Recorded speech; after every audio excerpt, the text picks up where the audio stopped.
साधारणतया क्रिकेटमा दुई टिम बीच खेल हुने गर्छ, तर भर्खरै मात्र सम्पन्न CWC लिग 2 अन्तर्गत पोइन्ट्स टेबलमा तेस्रो स्थानमा रहेको नेदरल्यान्ड र 6औं स्थानमा रहेको क्यानाडा बीच भएको म्याचमा नेपाल तेस्रो टिमको रूपमा सामेल थियो। सरसर्ती हेर्दा नेपाल, क्यानाडा र नेदरल्यान्ड गरी 3 देश बीच म्याच भइरहेको जस्तो देखिन्थ्यो। नेदरल्यान्डले जित निकालेर अङ्क तालिकाको तेस्रो स्थानमा सुरक्षित हुनको लागि मजबुत टिम लिएर मैदानमा उत्रिएको थियो भने क्यानाडाले आफूले जित निकालेर नेपाललाई तल पार्दै 5औं स्थानमा जाने होडबाजी चलिरहेको थियो। नेपालसँग भने म्याच हेर्नु बाहेक अन्य कुनै विकल्प नै थिएन। यी 3 देश बीच भएको यो क्रिकेट खेलमा खेल भने नेपालले जितेको छ। नेपाल यति भाग्यशाली देश होला भनेर सायदै कसैले पत्याएका थिएनन् होला। सामान्यतया क्रिकेट म्याच प्रतिकूल मौसमका कारण मैदान वा पिच अनुपयुक्त हुनु, प्रकाशको समस्या, सुरक्षा खतरा वा महामारी जस्ता आपतकालीन अवस्थाका कारणहरूले रद्द हुने गर्छन्। तर खेल सञ्चालन हुँदा न त मौसम प्रतिकूल थियो, न त प्रकाशको कुनै समस्या, न त सुरक्षाको खतरा, न त कुनै महामारी।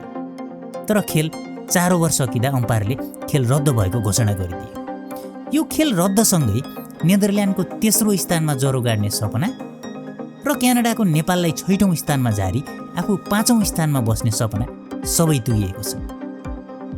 खेल किन रद्द भयो त? मौसम अनुकूल नै थियो।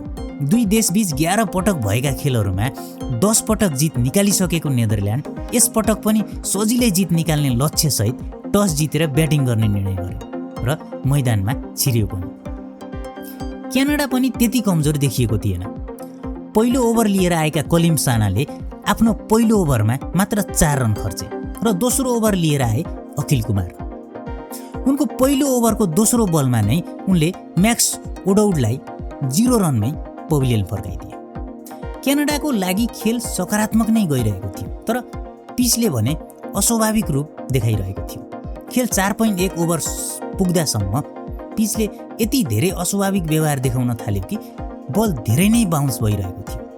यो पिचको व्यवहारसँगै अम्पायरले आखिर खेल रद्द गर्न बाध्य नै भयो र दुवै टिमले 1-1 अङ्क बाँडेर चित्त बुझाए। खेल रद्द हुनु बाहेक यी दुई राष्ट्रबीच हुने अन्य कुनै पनि नतिजा नेपालका लागि राम्रो साबित भने हुने थिएन।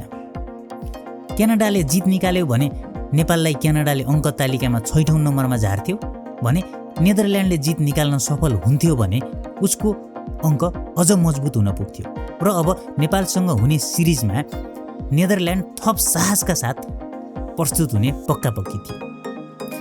जुलाई 21बाट नेदरल्यान्डको कम्पोङ क्रिकेट मैदानमा नेपाल, नेदरल्यान्ड र नामिबिया बीच ICC CWC लिग 2 अन्तर्गतको सिरिज सुरु हुँदैछ। नेपालका लागि ODI वर्ल्ड कप 2027 क्वालिफाई गर्न यो सिरिज अत्यन्तै महत्त्वपूर्ण रहेको मानिन्छ। त्यसपछि नेपालको खेल बाँकी रहन्छ क्यानाडा र ओमानसँग, जुन ICC लिग 2 अन्तर्गत नेपालका लागि अन्तिम सिरिज हुनेछ। यो बाँकी 8 खेलमा 8 वटा जित निकाल्न सफल भयो भने नेपालको खातामा 40 अङ्क पुग्नेछ, जुन ODI वर्ल्ड कप 2027 क्वालिफाईको लागि अत्यन्तै बलियो अङ्क मान्न सकिन्छ।